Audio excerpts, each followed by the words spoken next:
Hey, what's up, everybody? It's just Charles Sabanson, and welcome you guys to another episode of the Dreamers Pro Show, where we cover everything from sports, hot topics, classic debates, entertainment, and we give you guys a fresh perspective on things. And always, today we got an excellent show for y'all. But before we get into it, please make sure you like the video and sub to the channel. So this is a very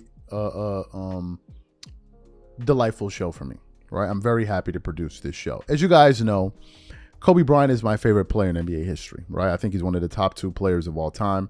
I know I had him as number 3 with Kareem, but nah, Kobe number 2 to me now. So he's one of the top 3 players of all time. And, you know, I got a lot of respect for Kobe, and he's the one that made me a Laker fan, right? Followed the Lakers for 15, 16 years, right? Supported them because of Kobe Bryant. But when he left, when he retired, and then LeBron got there was this kind of weird energy going on that turned me off about the Lakers. I was hearing stuff like, you know, what has he done for me lately and all of this. And I'm like, yo, hold up. Y'all forgot about Kobe? Y'all forgot about Kobe?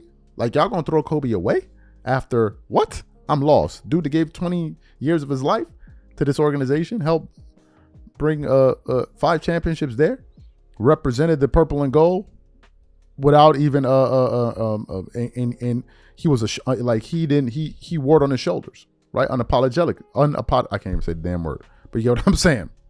He's unapologetic about it. So to hear some of that, it kind of turned me off. Then I figured out it was some of these LeBron fans. And then I came to the conclusion that I'm not going to support the Lakers as long as LeBron is there. I made my feelings 100% clear about it. Then they hired that damn JJ Redick, and I'm like, man, it's impossible to root for this team. But then they got Luka, right? And Luka, to me, signified, okay, well, there's some new energy coming in the building, and LeBron and these guys are ultimately going to leave. So when LeBron leaves the Lakers, I can start rooting for the Lakers again. So this morning, I was combing through the internet, and I came across an interview from the one place that I would have never thought I would find this kind of topic, from WorldStarHipHop.com. Imagine, like World Star Hip Hop, which ain't got nothing but a bunch of nonsense on that website. But I went there and I came across this sound, and it was an interview featuring Jeanie, the governor of the Lakers, and they were talking about what it was like when LeBron found out about Luka and and then they were talking about what it was like to land Luka, and you know what it meant to him. And then she started to describe the Kobe aspect of it, how Kobe's legacy was one of the things that really endeared Luka to the Lakers, even though he was traded without, unbeknownst to him. But once he found out he was going to be a Laker, that really meant a lot to him. And he was like, he wishes Kobe Bryant was there. I'm like, this is what I want to hear. So for those of you who didn't hear what Luka had to say, I want to play it for you now, and I'm going to come back and continue on the show. Take a listen to the sound here. So how have you and your team been part of his sort of intake? We've embraced his family, his management, you know, everything we can do to make his transition smoother is what we're doing. And, you know, it takes time because he's got to decide, you know, he doesn't know LA. He's got to figure out where he wants to live. You know, there's just a lot going on. Plus, he's got to figure out how to fit into this team. Mm-hmm. But, you know, JJ Redick played with him for, you know, I think a month or so with the Mavericks. So they had a relationship.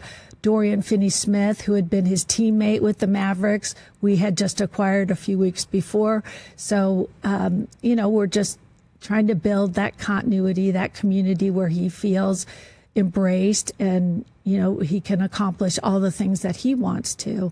And when I met him, the first thing I said to him, because I think a lot of times when players come to the Lakers, there's such a history that it's kind of like, how am I ever going to stand out when all these great Laker players, how am I going to get my jersey up there? And, you know, the first thing I said to him was, you're going to write your own chapter in the Laker history book. We're so excited to have you. And, you know, and then he said, you know, he really wished that Kobe was there. No kidding. Yeah. He said that. Yeah. I mean, it's that was like a very important relationship, you know, that, you know, Kobe really took him under his wing and was supportive of him. And so I think he feels that, even though without Kobe present, that there's that kind of feel with our organization. And, we'll do our best. So you heard what Luka had to say, right? He wishes Kobe was around to see it. Comments like that, I think, really pull in reluctant former Laker fans like myself into Luka. We want to hear that because it seems like Luka understands the importance of Kobe to that franchise and the importance of Kobe to sports, right?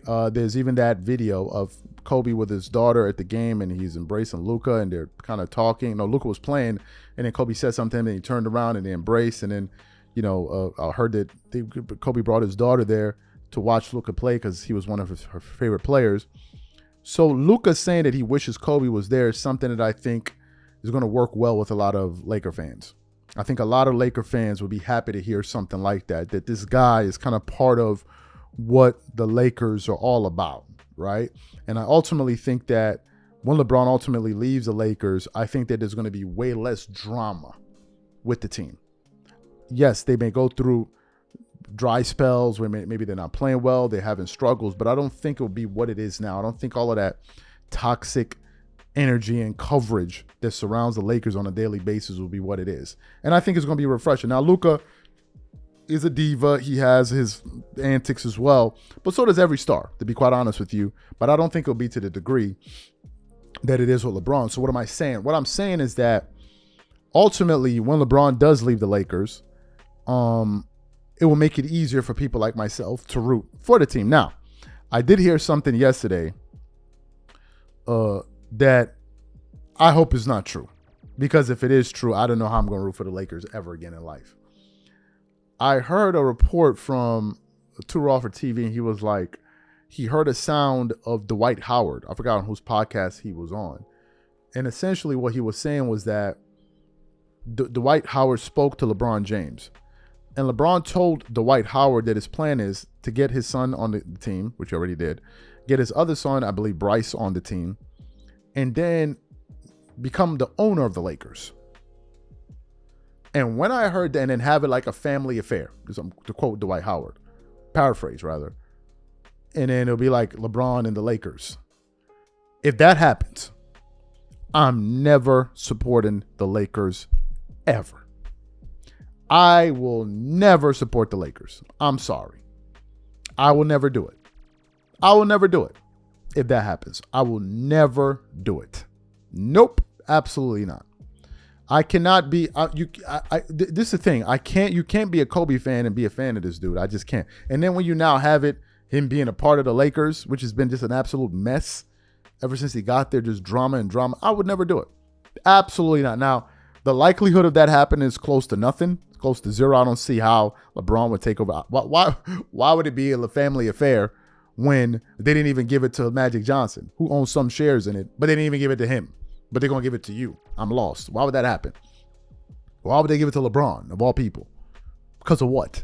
Right? So I don't see that happening. But if that were to happen, you can count me out for life.